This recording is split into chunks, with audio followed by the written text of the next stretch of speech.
Reclaiming the revolution, Egyptians killed as protesters again take to Tahrir Square, demanding a handover of power to a civilian government. The brief honeymoon period with the military is well and truly over. But can the people see the ideals of their revolution become reality before the country slides into chaos? This is Inside Story.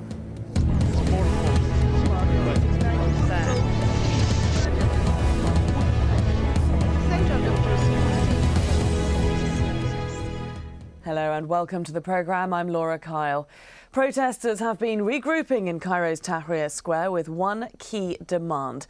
The military must hand over power to a civilian government. And on Sunday, events in the iconic square turned ugly as police moved in to disperse the people and break up their camps, firing tear gas and rubber bullets. Thousands of protesters run for cover. Many are arrested. And despite attempts to empty the square, violent clashes continued and then the people returned. Well, joining us now from Cairo to discuss this issue are our guests, Amr Abdel-Moneim, a member of ROXY, a group which supports the military council, Amr Shalakany, Associate Professor of Civil Law at Cairo University, and Heba Morayef, the Cairo representative for Human Rights Watch. Welcome to you all to Inside Story. I'd like to start with Amr Shalakany. First of all, just to get an idea of who, and perhaps rather crucially who isn't, protesting in Tahrir Square at this time. Tahrir Square today feels, and for the last couple of days, feels very much as it was in the beginning of the revolution, in the sense that you cannot pinpoint which political movements are participating or not. In other words, the absolute majority of people in the square do not belong to one party or the other, but very much like on the 25th of January are unpoliticized Egyptians, or at least non-formally connected to parties. And yet there is a sense that it's a youth protest at the moment, and the middle classes of Egypt aren't there. We're not seeing the same groundswell of support that we saw in the revolution days of January. No, it depends on which time of the day you're looking at the square. So, people do have work in the morning. The numbers should be increasing at night.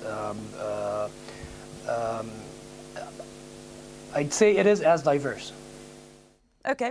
Amr Abdel-Moneim, what do you think of the military's response to the protests in the square, to the tens of people being injured, to more than tens of people being killed, more than 1,000 people injured? Is this an appropriate response? No, it's not appropriate, of course, and we believe that they were very violent regarding the protester in the square, and we don't approve that as a ROXY group. We don't approve getting so much victims and injured people. For what? What are we discussing in the street? What are we discussing in the square? We discuss nothing. Just this, what we call El Selmi documents or El Selmi declaration. The timing of declaring these documents was very bad, and we don't approve to have such mess in the street.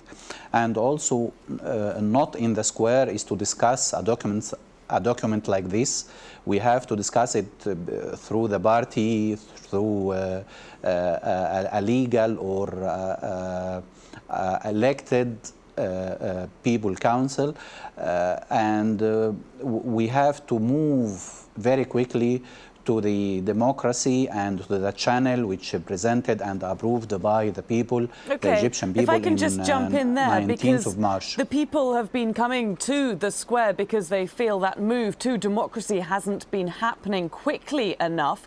Why do you think they were met with such a violent response? The law don't allow sit in the square, but we allow demonstration, we allow protesting, but not sit in the square, and especially in El Tahrir. As you know, that El Tahrir Square is a very vital square, and in the middle or the heart of Cairo, so it's causing a lot of trouble regarding traffic and regarding trading and everything. So it's not allowed by force of law to sit in the square. Okay, Amr Shalakany, can I just throw that to you for a moment? Is that true? Is the law forbidding people to take up camp in Tahrir Square? Well, it depends. I mean, we are under emergency law, and in that sense, if the government uses its emergency powers, then sure. I mean, they can lock us all up in our apartments. But constitutionally speaking, under the constitution that has been issued by the army in the end of March, we have the right to peacefully protest, including sitting in. Heba Morayef, if I can bring you in here. We've had doctors from the field hospitals tell us that some of these people who have been killed through live rounds. Do we have any evidence to back this up? Well, this is the very worrying development that since about 5 or 6 o'clock in the afternoon yesterday, the doctors in the field hospital and also doctors that we've spoken to at Human Rights Watch in some of the bigger hospitals near Tahrir Square who've received them in the emergency wards have confirmed that they started receiving fatalities caused by live ammunition, and this continued up until this morning when we last spoke to them to get the latest number of fatalities. This is a very serious development because up until this point it was mostly injuries and deaths caused either in some cases by asphyxiation or by rubber bullets fired at close range, and the use of live ammunition is obviously a very serious escalation and very reminiscent of the kind of violence we saw in January. I want to get your immediate reaction that when you see these events taking place today and over the last few days, what's your immediate reaction? Do you remember the heady days of the revolution, or are you seeing it develop into something a bit more sinister? Well, this is, of course, very reminiscent of January just because of the levels of anger that are in the square today and also in terms of the numbers. The numbers are very, very high. But I think it's also important to remember that this is the continuation of a pattern of excessive use of force by the military and by the Egyptian riot police that we've seen post-February, post the departure of Mubarak. There have been at least 9 other occasions where military police or central security forces have moved in with sticks, with rubber bullets, with excessive and indiscriminate use of tear gas to disperse peaceful protests. And obviously the most tragic recent incident was that at Maspero on October 9th, where military vehicles actually ran over peaceful protesters.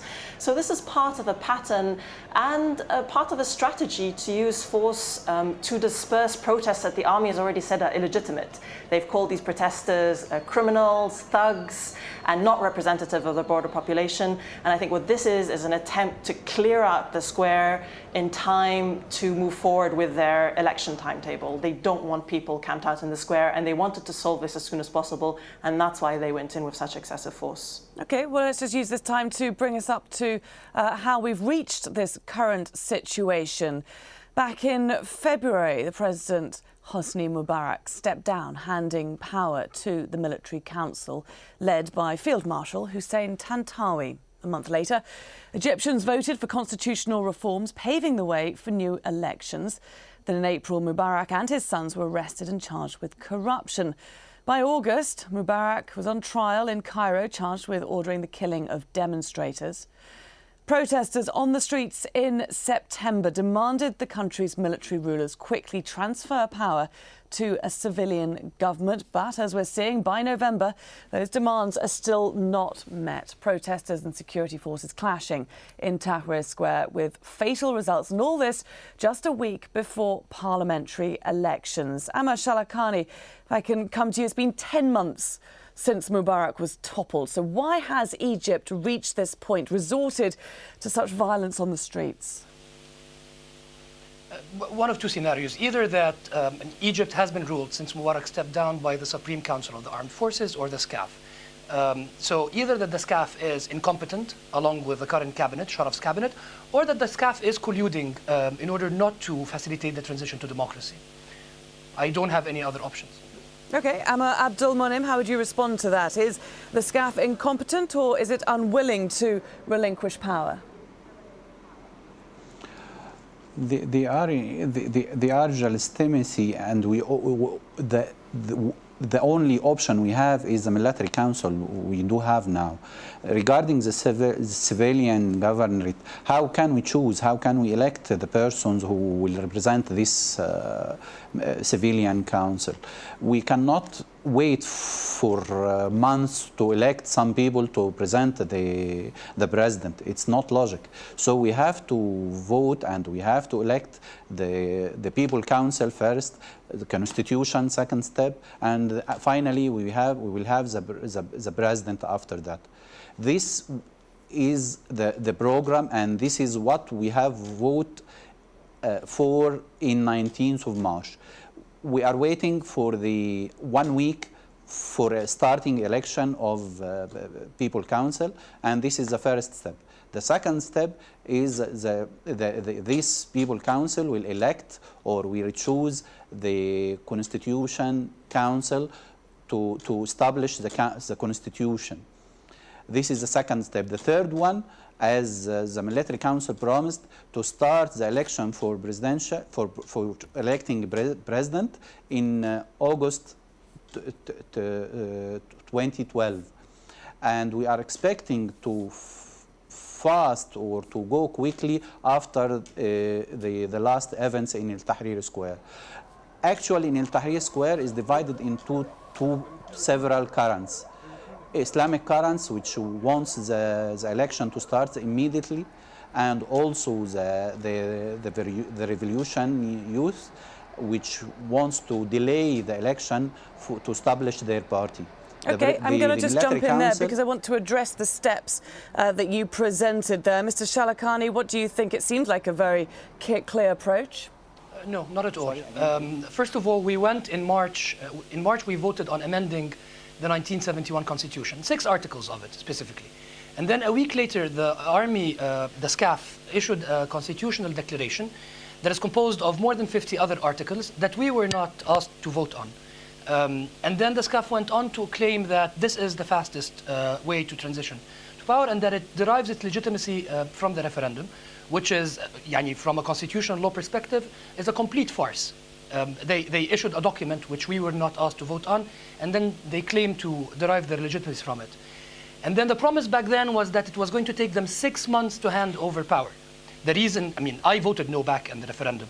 The majority voted yes, believing that this was the fastest way to a transition to democracy. That didn't happen. The 6 months that the army claimed it was going to take, it's now, 9 months?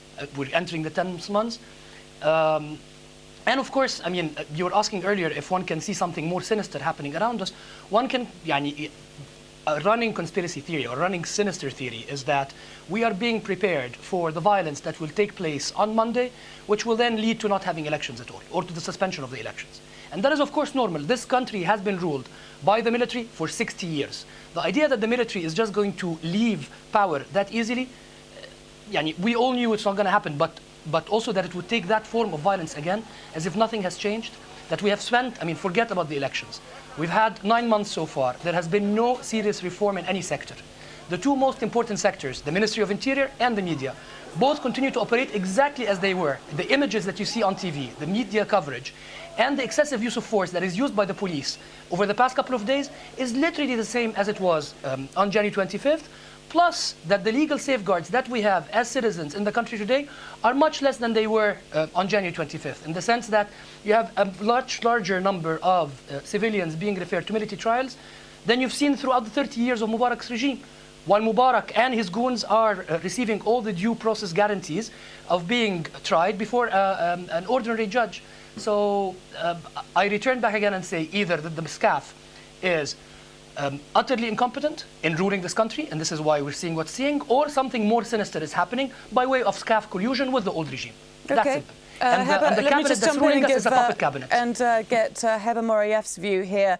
From a human rights perspective, what changes have you seen since Hosni Mubarak was pushed aside? Well, overall, there's been no change in the human rights situation in terms of an improvement. And in some areas, as Amr Shalakany was pointing out, there's been a serious deterioration, especially in the building up of this parallel military justice system as opposed to the civilian justice system. But the military's failed to reform the police, which was the source of all the police abuse, which caused so much anger and sustained the protests in January. It's also failed to allow public space to operate. It's interfered directly in the media. It's summoned people for on charges of insulting the military. It set red lines with regards to criticism of the military. And it's also it's also dispersed a number of public protests and issued a law criminalizing participation in and calls for strikes. So that's been an attempt also to control public space and the movement of activists. July onwards, it started accusing many of the youth movements who participated and called for the January protests of being foreign agents. And it also initiated a broad investigation into all NGOs receiving foreign funding, which is basically targeting the entire human rights community, which is at risk of being shut down if this investigation actually proceeds.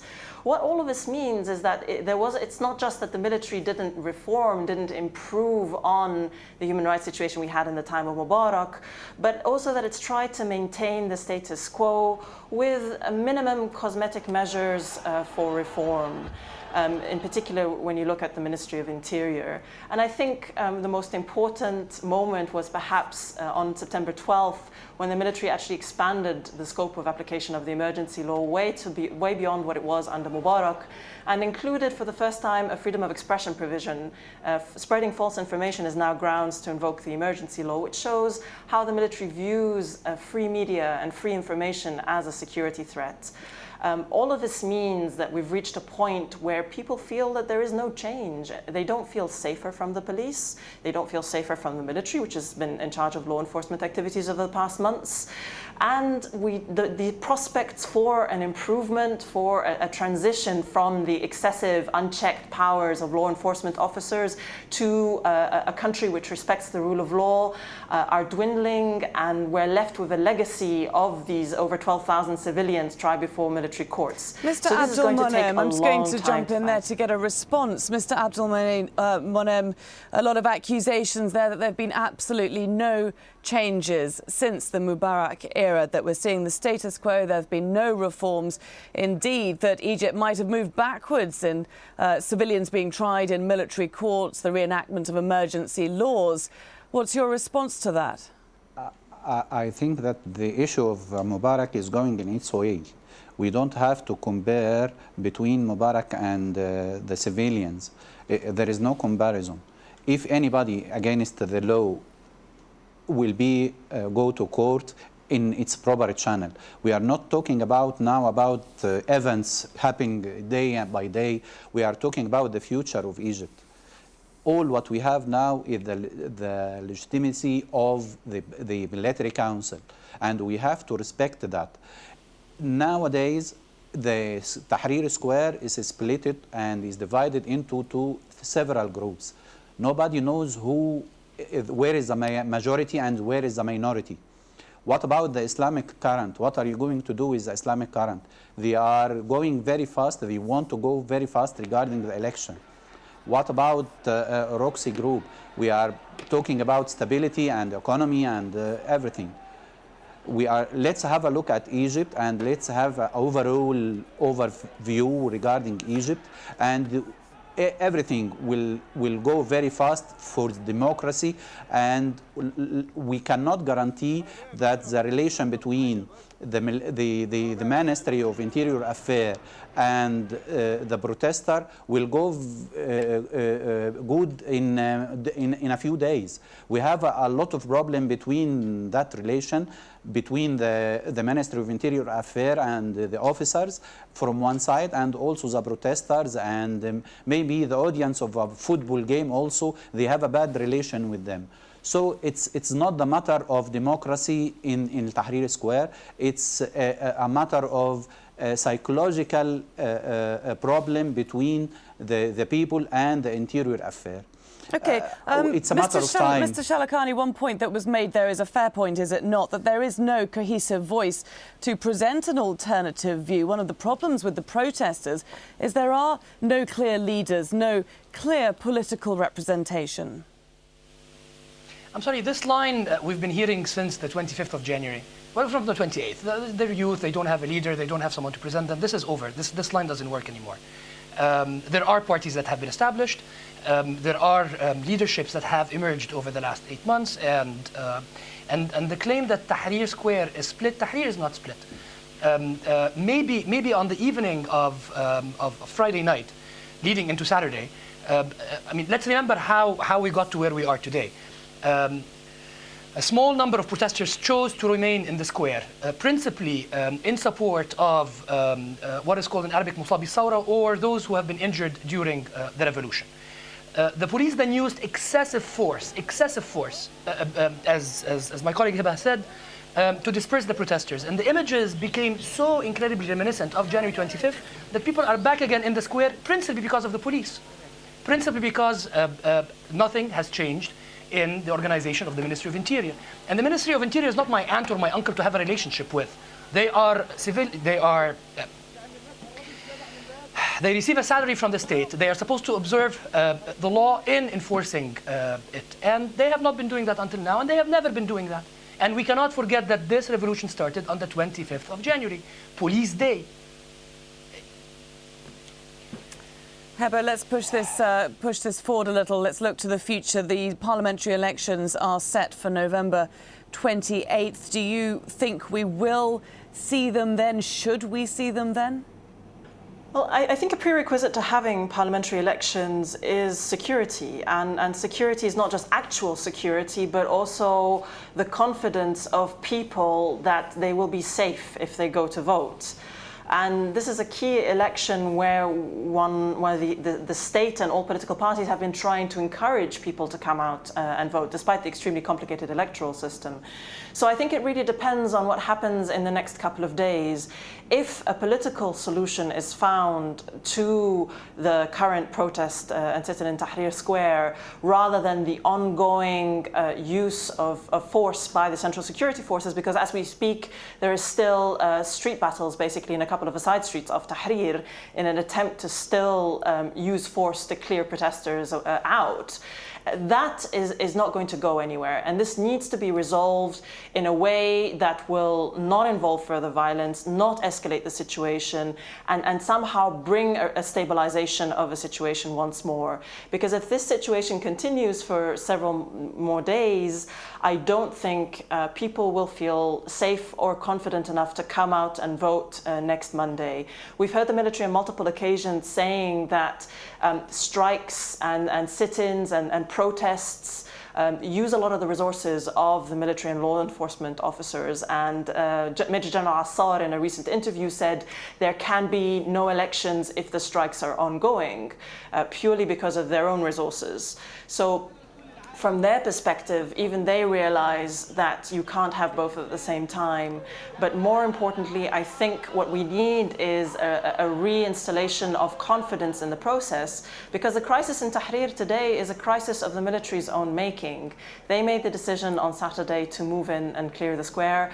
And now, regardless of whether the people in the square are a representative of the broader Egyptian population or not, they are a vocal constituency that has to be dealt with and cannot be dealt with using force, and cannot be dealt with only with the elections next Monday in mind. All of this is related. Mr. Abdel-Moneim, does the right atmosphere exist for elections? Will the military allow them to go ahead next week? I prefer that, because that is the only way we have to let the country stable, and we have a people council, elected people council, to speak about the political reform. This is the only channel we have. There is an idea, or there is an opinion in El Tahrir Square. There is another idea and another opinion in any other square.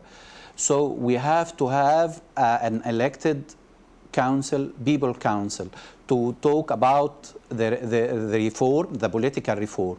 And regarding the victims, we cannot guarantee that any clash between the police officers and thousands of people in the street will not cause injured people. Regarding the families of the victims, it's said that 93% of the victims has been given their rights and given their properties, and the only 7% is remaining. So we cannot sit in the Tahrir Square asking for that 7%. I don't know what we are talking about. Okay. Let's talk about Egypt, not about events and points, small points in the street. OK, I'm afraid there we do have to leave it. I'm certain that we will be revisiting this issue in the coming days and weeks ahead. Thanks very much to all our guests in Cairo for today's discussion. Amr Abdel-Moneim, Amr Shalakany and Heba Morayef. And thanks very much to you too for watching Inside Story. We always welcome your comments and suggestions, which you can email to insidestory@aljazeera.net. Bye for now.